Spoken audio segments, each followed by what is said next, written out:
Robert Miller, a 70-year-old war veteran, thought the mountains of Montana had finally given him peace. But one freezing winter night, that peace was shattered when two violent Hells Angels bikers, desperate and on the run, stormed his remote cabin demanding shelter. When Robert refused, they struck him down in the snow. Then headlights cut through the blizzard. His son, Ethan Miller, a K-9 police officer, had just come home, with his loyal German shepherd, Rex, at his side. What followed turned a quiet cabin into a test of courage, loyalty, and faith, and exposed a truth buried beneath the snow that would change everything. Before we begin, please subscribe and leave a like. Your support truly means the world to us. And tell us, where are you watching from? Drop your city in the comments below. Thank you from the bottom of our hearts. Snow fell in long, quiet sheets over the Montana mountains, softening every sound except the wind, which howled like an old warning remembered too late. Robert Miller had chosen this place because silence was honest. At 70, he carried himself with the careful economy of a man who had learned what pain could cost. He was tall once. Now his frame had narrowed, shoulders slightly hunched, as if the weight of years pressed him gently but constantly toward the earth. His hair, once dark and thick, had thinned to steel gray, cut short in a habit left over from the army. A deep crease split his brow, not from anger, but from decades of squinting into sun, snow, and distant horizons. His hands were the most honest part of him, large, knotted, scarred, fingers bent slightly inward, like roots that had learned to hold fast in bad soil. Robert lived alone in the old timber cabin his father had built with borrowed tools and stubborn faith. Since his wife, Margaret Miller, passed 3 winters ago, the cabin had grown quieter, but not emptier. Margaret had been a soft-spoken woman with warm brown eyes and hair the color of autumn leaves, the kind of woman who laughed with her whole body and believed silence could be shared. Her absence lingered in small things: a chipped blue mug by the sink, a folded quilt on the armchair, the faint scent of lavender that still clung to the hallway closet. Robert spoke to her sometimes, not out loud, not exactly, but in the way a man addresses memory when no one is listening. That night, Robert was feeding the fire, his flannel shirt buttoned wrong by one notch, wool pants tucked into worn boots. Outside, the mountain road lay buried under ice and snow, a narrow ribbon that only locals dared use after dark. He had just settled into his chair when the sound reached him, low at first, then unmistakable. Engines, motorcycles. The growl cut through the storm like a blade. Robert stood slowly, heart tightening. No one rode these roads in weather like this unless they were desperate or dangerous. He reached for the old shotgun by the door, not lifting it, just resting his palm on the stock. Habit, not fear. Outside, headlights carved violent shapes through the falling snow, stopping hard in front of the cabin. 2 motorcycles idled, their chrome dull under frost, engines snarling like animals that refused to be quiet. The riders dismounted. The first man was Jake Iron Dalton, 42, broad and thick through the chest, his leather jacket stretched tight across muscle built for force, not grace. His beard was dark and heavy, threaded with gray, framing a square jaw marked by an old fracture that had healed wrong. A thin scar cut through his left eyebrow, giving his stare a permanent tilt toward menace. Jake moved with the confidence of a man who believed the world owed him space and usually gave it. He smiled easily, but it never reached his eyes.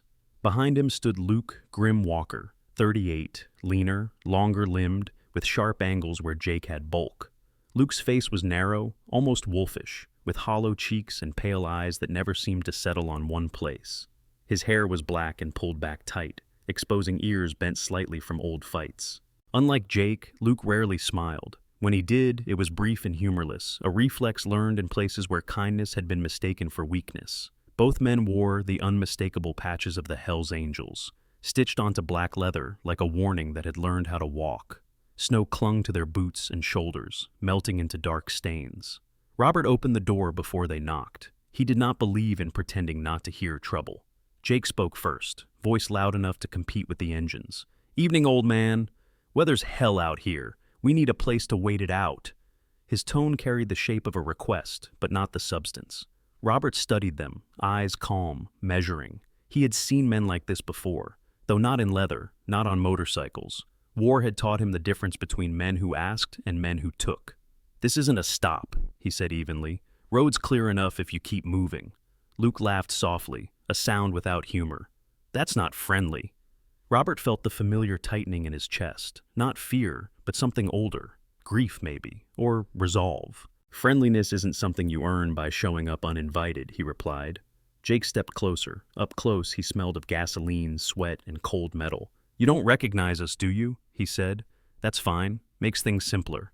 Something flickered behind Luke's eyes. Impatience, maybe, or calculation. He shifted his weight, boots crunching in the snow. Robert shook his head once. You need to leave. The punch came fast, too fast for a man of 70 to fully brace for. Jake's fist slammed into Robert's jaw, snapping his head sideways. The world tilted. Snow rushed up to meet him as he fell, the breath knocked clean out of his lungs.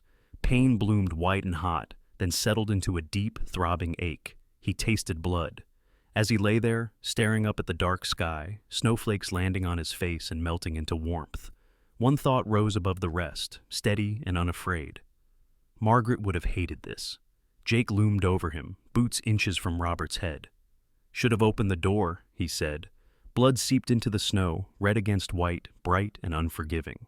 The engines continued to rumble, patient, hungry, and somewhere down the mountain road, unseen and unheard by the men who thought they owned the night, fate was already moving toward the cabin. Headlights sliced through the blizzard, sharp and white, tearing open the darkness as if the mountain itself had flinched. The SUV climbed the last bend of the frozen road with deliberate patience, tires biting into ice, engine steady in a way that suggested both caution and resolve. When it stopped, the engine idled low, controlled, nothing like the snarling motorcycle still growling near the cabin. Ethan Miller stepped out first. At 35, he had the solid build of a man who trained not for appearance, but for survival. Broad shoulders, compact strength, movements economical and precise. His face was angular, cheekbones pronounced, jaw set hard enough to look carved rather than grown. A short beard, trimmed close, framed a mouth that rarely wasted words. His hair was dark brown, cut regulation short, though it had grown just enough to soften the severity of his features. His eyes, a muted gray like winter steel, took in everything at once, never lingering, never missing detail. Years in law enforcement, and before that the military police, had trained him to read chaos the way others read weather. Behind him moved Rex, a 5-year-old German shepherd, large even for his breed, with a thick black and tan coat already dusted white by snow. His ears stood erect, slicing the air for sound, while his amber eyes locked instantly onto the two bikers. Rex's chest was broad, his muscles visible beneath fur made for cold nights like this. A faint scar ran along his left flank, a souvenir from a pursuit 2 winters earlier when a cornered suspect had tried to stab his way free. The injury had healed, the lesson had not. Rex was calm, focused, utterly without doubt. Ethan's gaze flicked from the motorcycles to the patches on leather jackets, to the way one man loomed and the other circled. Recognition struck with the dull certainty of a bad memory. Jake Iron Dalton and Luke Grim Walker, faces he had seen pinned to briefing boards, names tied to weapons charges and disappearances that never quite added up. He felt anger surge, cold and controlled, when he saw his father on the ground. Robert Miller lay half-curled in the snow, blood dark against white, breath shallow but stubbornly present. For one suspended second, Ethan felt the old fear rise, the same helpless Spike he'd known years ago, standing overseas, hearing a call sign go silent. He crushed it down. Fear had its uses, but this wasn't one of them. "Dad," Ethan said, his voice low but carrying, steady as a hand on a shoulder. Jake turned, surprise flickering across his face before it hardened into irritation. "Looks like company," he muttered, one hand drifting toward his belt. Ethan took 2 measured steps forward, placing himself between the bikers and Robert without breaking eye contact. His right hand hovered near his holster, not drawing, just reminding. Rex mirrored the movement, positioning himself half a step ahead, body angled, weight balanced. Snow gathered on his whiskers as he released a warning growl, deep, resonant, unmistakably final. Luke's pale eyes narrowed. He shifted, boots crunching, and Ethan saw the twitch of muscle that preceded bad decisions. "Easy," Luke said, though his tone lacked conviction. Jake wasn't listening. His fingers closed around the handle of a knife, the blade flashing dull silver under the headlights as it slid free. "Back off," he snapped. "This doesn't concern you." Ethan didn't raise his voice. He didn't need to. "Drop it," he said, calm as breath. Jake lunged instead. "Rex!" The command was soft, almost gentle. Rex exploded forward in a blur of motion and purpose, snow spraying as his weight slammed into Luke, who had moved half a second too late. They hit the ground hard.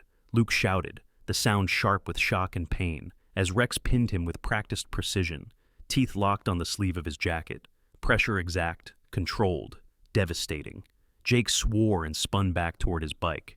Ethan moved, fast and sure, striking Jake's wrist with a short, brutal motion that sent the knife skidding across ice. But Jake was already retreating, adrenaline lending speed to panic. He hauled Luke upright by the collar, Luke stumbling, bleeding from a gash near his temple, and shoved him onto the motorcycle. The engine roared, snow churned. The bikes fishtailed once, twice, then tore down the mountain road, taillights vanishing into white. Silence rushed in to fill the space they left behind, broken only by wind and Rex's controlled breathing. Ethan knelt beside Robert, gloves already off, hands gentle but efficient. He checked his father's jaw, the cut above his eye, the rhythm of his breath. "You're still stubborn," Ethan murmured, a faint, crooked smile breaking through the tension. Robert coughed, then huffed out something close to a laugh. "Guess I taught you that." Ethan helped him sit, wrapping his coat around Robert's shoulders. Rex returned at once, pressing his head briefly against Robert's knee, tail low but steady. The old man's hand, trembling slightly, found the dog's fur. As Ethan guided Robert toward the cabin, he glanced down the road where the bikers had fled. He knew their fear wouldn't last. Men like that didn't disappear. They circled. The storm howled louder, as if agreeing. Inside the cabin, warmth pushed back the cold, but unease lingered like a second shadow.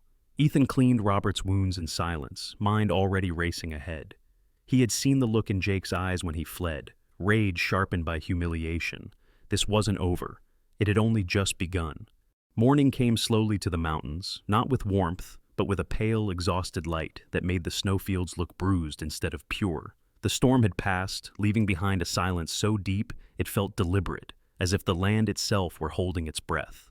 Ethan Miller stood outside the cabin, collar turned up against the cold, watching Rex move across the frozen ground with methodical focus. Rex's nose stayed low, sweeping left to right in short, precise arcs. His paws pressed clean ovals into the crusted snow, following a story written by weight and movement rather than words. The German Shepherd was in his element now, 5 years old, fully trained, confident without being reckless. His tail was level, ears angled forward, every muscle tuned to the work. This was not the explosive force of the night before. This was patience, discipline, and instinct refined by repetition.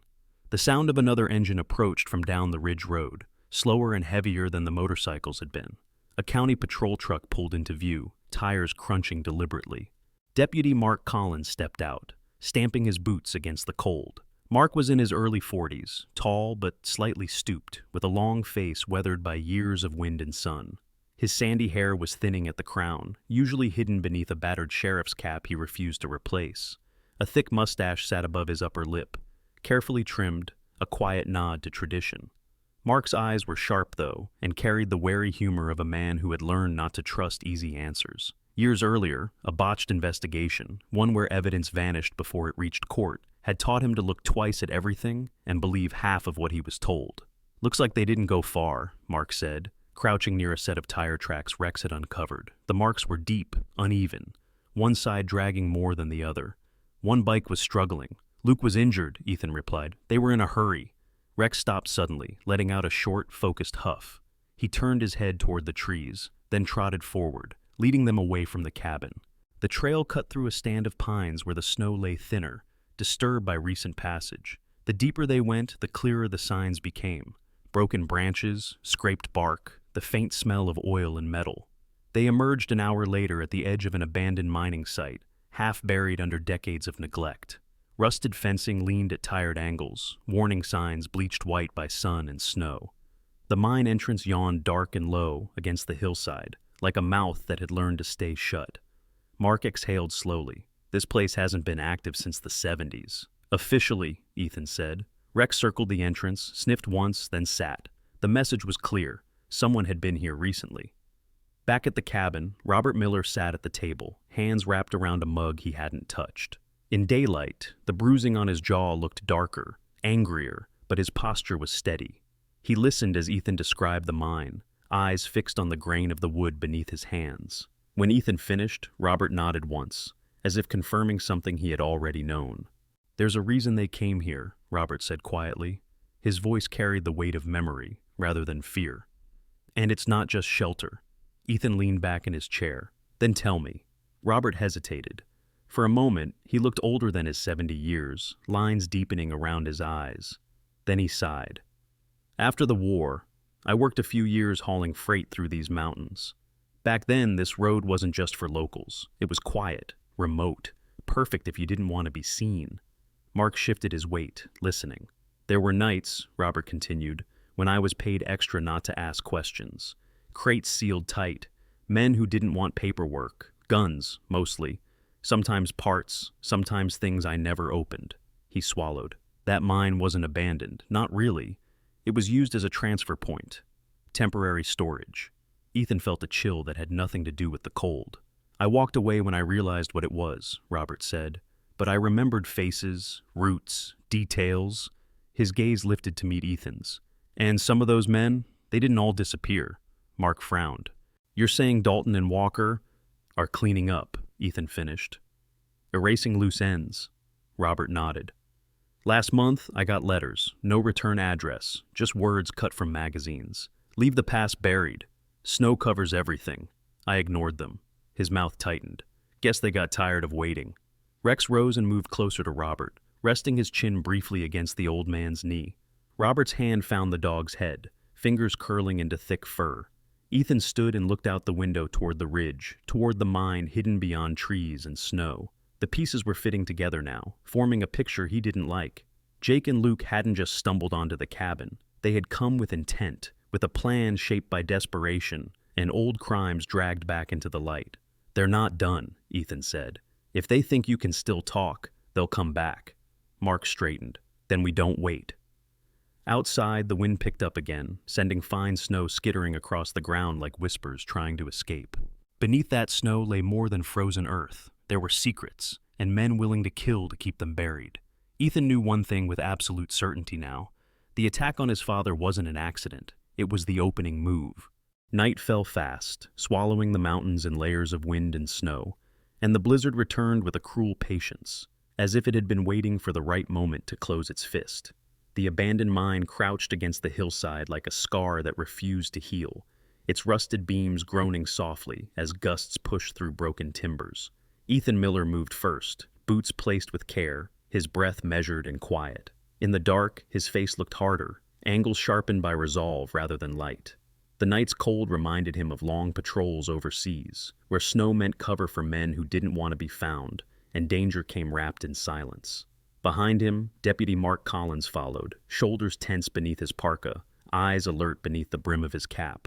Mark's movements lacked Ethan's precision, but they carried something else. Experience earned the slow way, through mistakes that had once cost him sleep and nearly his badge. Rex brought up the front, nose low, tail steady, paws soundless against the packed snow. At 5 years old, the German Shepherd was at his peak, thick fur insulating muscle shaped by training, amber eyes bright with focus, every instinct tuned to the work.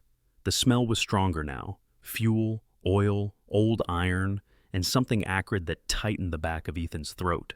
They slipped inside the mine's outer structure, flashlight beams kept low, cutting narrow tunnels through the darkness. The space opened into a crude storage chamber, half collapsed, where wooden crates sat stacked in a hurry rather than with care. Jake, Iron Dalton, stood near the far wall, his silhouette thick and aggressive, even in shadow, leather jacket thrown open as he worked with jerky impatience. His beard was wet with melting snow, jaw clenched, scar above his brow pulled tight. Luke Grim Walker hovered near the crates, thinner, restless, his pale eyes darting toward every sound. A gasoline can rested at his feet, cap already twisted loose. Luke's hands shook as he sloshed fuel across splintered boards, the smell sharp enough to sting. "Make it quick," Jake muttered. "We're burning this and riding." Luke glanced toward the entrance, unease creeping into his voice. "They're closer than you think." Ethan raised a hand, signaling Mark to hold. Rex's ears pricked. Then Luke moved. He lunged backward into the shadows, a desperate gamble, swinging a metal bar toward Mark's head. Mark barely had time to flinch before Rex launched. The shepherd struck Luke's side with a deep, thunderous impact, driving him into the snow-dusted ground. Teeth closed with practiced restraint, pinning Luke's arm and freezing him in a howl of shock and pain. Mark staggered back, heart hammering, then steadied, shame and gratitude crossing his face in equal measure. Jake bolted. He sprinted past the crates, boots slipping, knocking the gasoline can aside as fuel splashed uselessly into the snow. He burst out of the mine and toward his motorcycle, breath ragged, rage flashing as he realized the fire plan had failed. Ethan chased, legs burning, mind narrowed to motion and distance. The blizzard clawed at them, snow blinding, wind screaming through pines like a warning siren. Jake mounted the bike and gunned the engine, the roar tearing through the forest. But panic had robbed him of patience. The rear tire spun, skidded, then caught an icy rut. The bike lurched sideways and went down hard, metal shrieking against rock. Jake rolled, cursing, trying to rise, but Ethan was on him in a heartbeat, driving him face first into the snow. "Don't," Ethan said quietly, the word heavy with finality. He wrenched Jake's arms behind his back and snapped on the cuffs, steel clicking like punctuation at the end of a sentence. Jake spat snow and blood, eyes wild, fury draining into disbelief.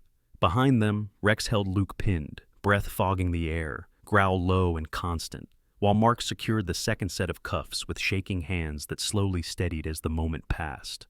The sound of sirens crept in through the storm, distant at first, then clearer, weaving through the trees. Red and blue light flickered across snow-laden branches, painting the forest in fractured color. Mark exhaled a long breath he hadn't realized he'd been holding. "It's done," he said, half to himself.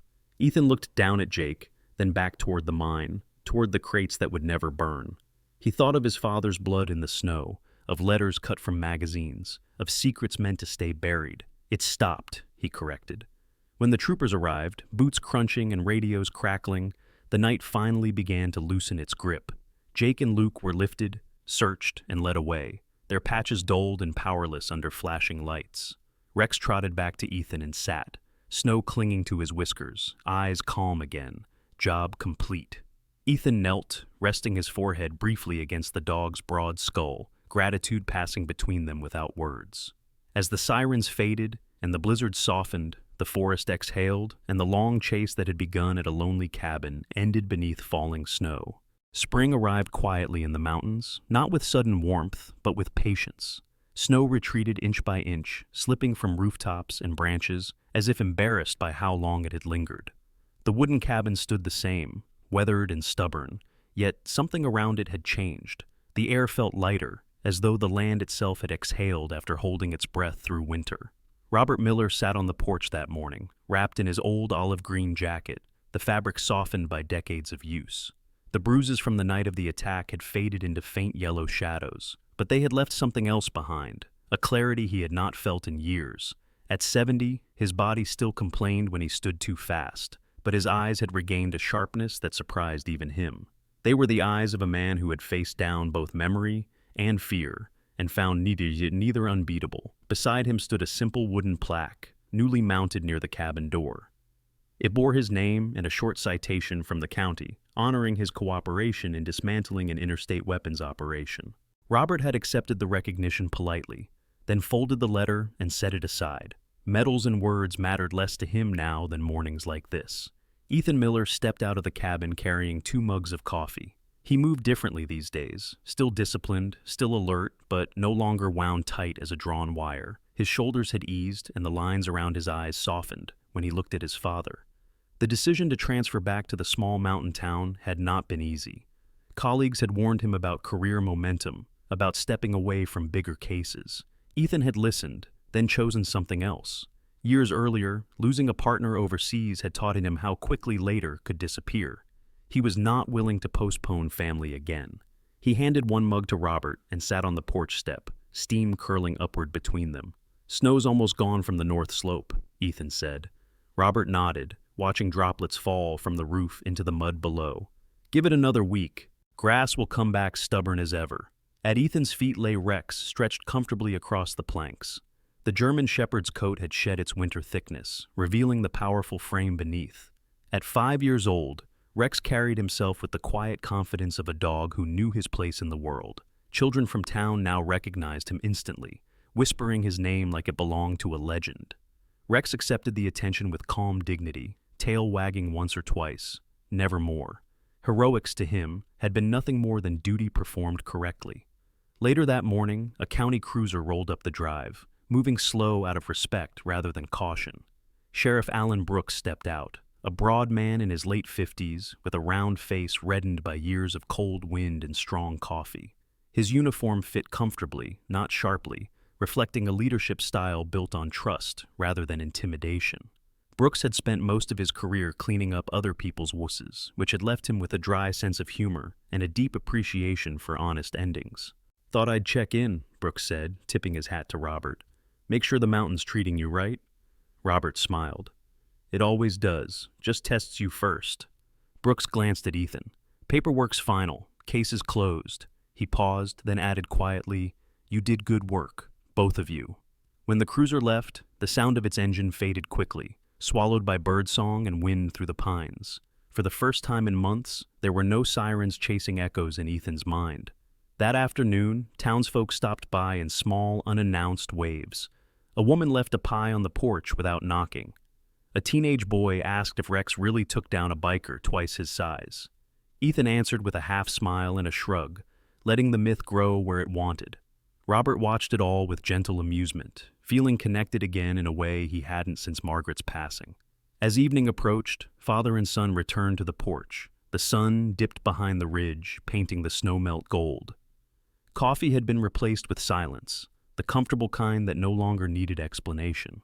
Robert studied Ethan's profile, the familiar jawline, the same steady eyes, and felt something close to pride swell in his chest.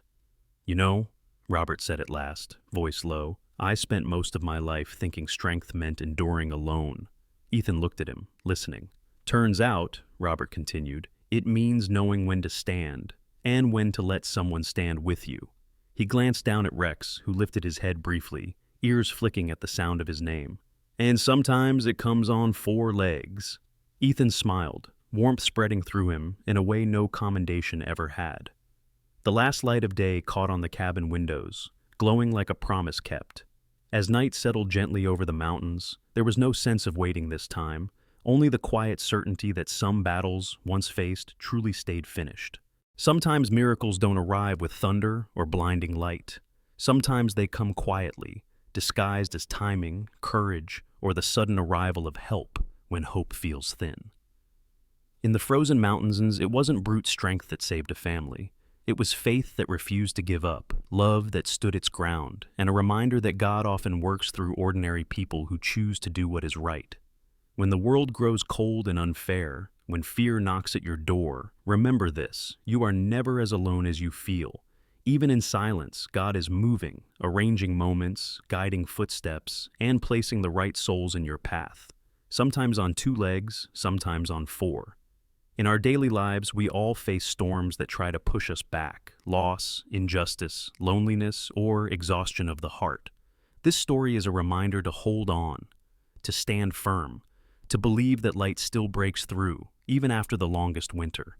If this message touched your heart, share it with someone who needs hope today. Leave a comment and tell us what you're praying for, or how faith has carried you through a hard season. And if you believe that God still works miracles in everyday moments, please subscribe to the channel so we can continue sharing stories of courage, love, and quiet redemption. May God bless you, protect your home, strengthen your heart, and guide your steps, today and always.